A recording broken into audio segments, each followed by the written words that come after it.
Welcome back to the sweatshop. In today's video, we're going to be working on this 2009 Subaru Forester. What we're doing in today's video is we're going to be replacing the spark plugs on this wonderful Subaru. I'm not sure what the exact interval is for the Subaru. I think it's somewhere in around 60,000 or 68,000 or something like that. My recommendation is just do it every 50,000 kilometers. Of course, I should take my own advice. This thing here I think is up at 65,000 and it has a little bit of a misfire, so I'm gonna be checking them out today by pulling them out and seeing what's going on with them. Hopefully it's not anything else other than my spark plugs and I don't have that stupid little misfire. It happens every time I'm down at low idle and under a bit of acceleration. It just starts to blip a little bit, which is driving me goddamn nuts. So we're going to show you how to replace spark plugs and hopefully solve my problem. Of course, this is not a video on how to solve that particular problem. I'm just thinking that because they haven't been replaced in a little while and about 65,000 kilometers that they're due for a replacement. So yeah. Now, if you are going to get yourself some spark plugs, I always suggest getting Denso or NGK. Whether you get iridium or you get a platinum plug or just a regular spark plug, doesn't really matter. As long as you get Denso or NGK, they are quality stuff.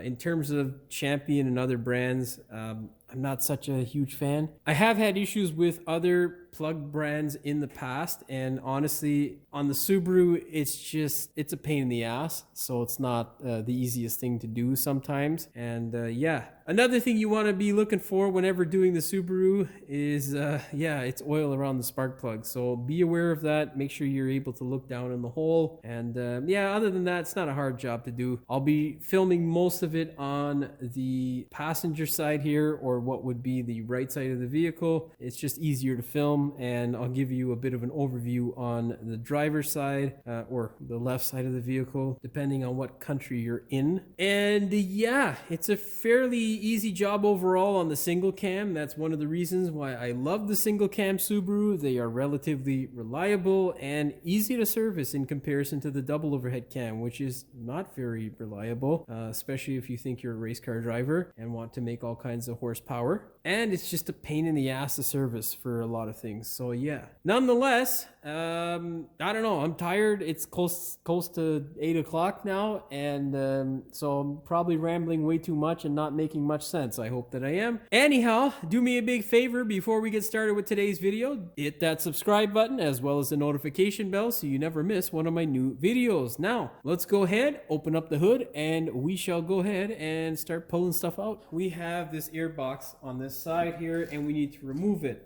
Of course, you're going to first start by taking off this ducting piece here. You're going to need a flat screwdriver for these little clips. Just loosen up the Phillips piece or insert that's in there. You can just simply pull up on them gently and then wiggle it out. Don't lose the clips. They're a pain in the ass to replace sometimes. Over here in this section, there is a little grommet or rubber grommet that's held in with a 10 mil nut. What you're going to do is pray to God that that thing is not rusted to crap. Then you're going to get a ratchet wrench and just simply loosen it up.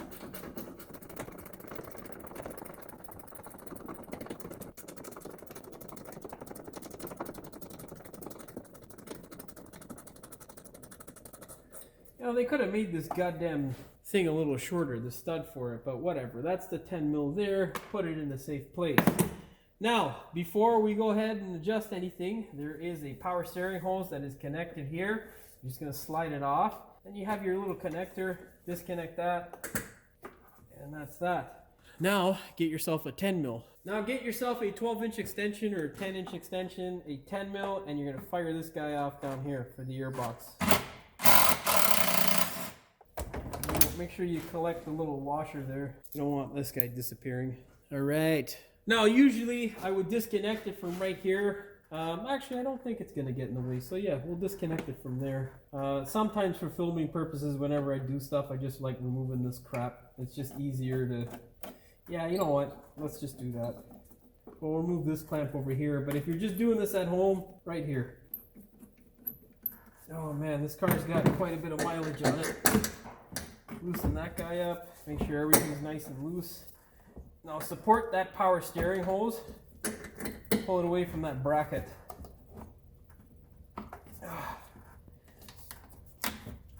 stupid connector out of there and wiggle this whole assembly out. Now, let's just take that out of the way. And now we should have clear access to those spark plug leads. It's kind of hard to see here, but I don't really have a base inside here to put my camera, so there's nothing for me to secure it to. But we got our spark plug lead here, and then our other one right there. These guys here are not hard to access. The power steering hose is in the way, but when you're actually doing the work, it's not in the way. It just appears to be on camera. However, you want to be careful. You don't want to bump this guy. These things are, you know, as they get past 200,000, it can get nice and exciting when working around hoses and whatnot, because they get old and they like to crack. So be gentle. Now what you want to do is basically you want to look on the valve cover here and here underneath both of the spark plug leads to make sure there's no oil. If there's oil, you're gonna put your wonderful stuff back. You're gonna call your parts guy and you're gonna tell him you need valve cover gaskets with the tube seals. It is a pain in the ass job to do in the car, especially on the EJs that are past 2000 and I think it's 2005 that have the valve covers where they don't have the little rubber seals on the bolts. Why that is they like to seize in the bore of the valve cover, especially up north where there's a rust type to contend with. The aluminum and metal obviously rust, and the aluminum oxidizes, and it causes a real pain in your ass. Believe me, those jobs for me personally are usually tied together with any sort of head gasket job. And if I ever get to edit my valve cover, well, my head gasket video, you will see that I put silicone on the tube seals of the valve cover to make sure that I never have to replace that shit until that engine has to come out or I'm doing a timing belt. So yeah, anyhow, that's enough rambling about the valve cover. What we're gonna do now is get ourselves a 5/8 spark plug socket, a 3-inch extension, and another 3-inch extension, and then we'll crank those spark plugs off. We will start with our number 1 plug lead. What you want to do is just wiggle these guys a bit. Don't be overly aggressive with them, and then just yank it out. Shouldn't have any issues that tissues won't solve. You can see there we're nice and dry. You're looking for any signs of damage. Make sure you don't get it dirty. Just put it off to the side. Now let's go ahead and get our tools. If you do spark plugs a lot, this here from Snap-on is a must. It is a magnetic Snap-on 5/8 socket. Now Snap-on makes magnetic sockets for all kinds, and I'm pretty sure there's other manufacturers out there as well who manufacture it cheaper. However, if you're a professional, I definitely recommend the Snap-on stuff. Not saying there are other brands that aren't good. I don't know. I think Snap-on's like mechanic jewelry. We just like it, you know. Oh, Jimmy. Oh man, I put those in there, so nobody to blame but myself. Okay, we'll get another extension because I can't deal with this shit. Now, you don't necessarily need 3-inch extensions, but that's usually what I use for the other side as I slide it in. I think I use a 1-inch on the other side as well. Just makes it a little bit easier, you know. Hopefully, these plugs aren't in terrible shape. I think it's 65,000 kilometers on these plugs. Anyhow, whatever. If you're wondering about the spark plug leads, they have the same amount of mileage. Usually these things will last you about 150,000 kilometers, no real issue. They can even last longer than that if they're not exposed to oil or any sort of thing like that. Yeah, see, those guys they're pretty worn. So we'll take this over to the bench. We'll do the gap test. And yeah, that's the guy there. See? She's a donezo. All right, let's go ahead and repeat the process. See? Make sure there's no Julios. Yeah, we're dries. We got a little bit of stuff up here. Yeah, that smells like just condensation. Anyhow, throw this guy down inside there. And you get another. That's the ratchet I'm talking about right there. Flexi ratchet. Just makes things a little bit easier. And then you want to crank it. Oh yeah. Yeah, baby. Alright. Just go and crank her loose. We got fucking wires and shit flopping all over the place. Now, if your wires are drenched in oil, it doesn't necessarily mean you need to replace them if the oil leak has been something that is relatively small and not something that's been around for a while. However,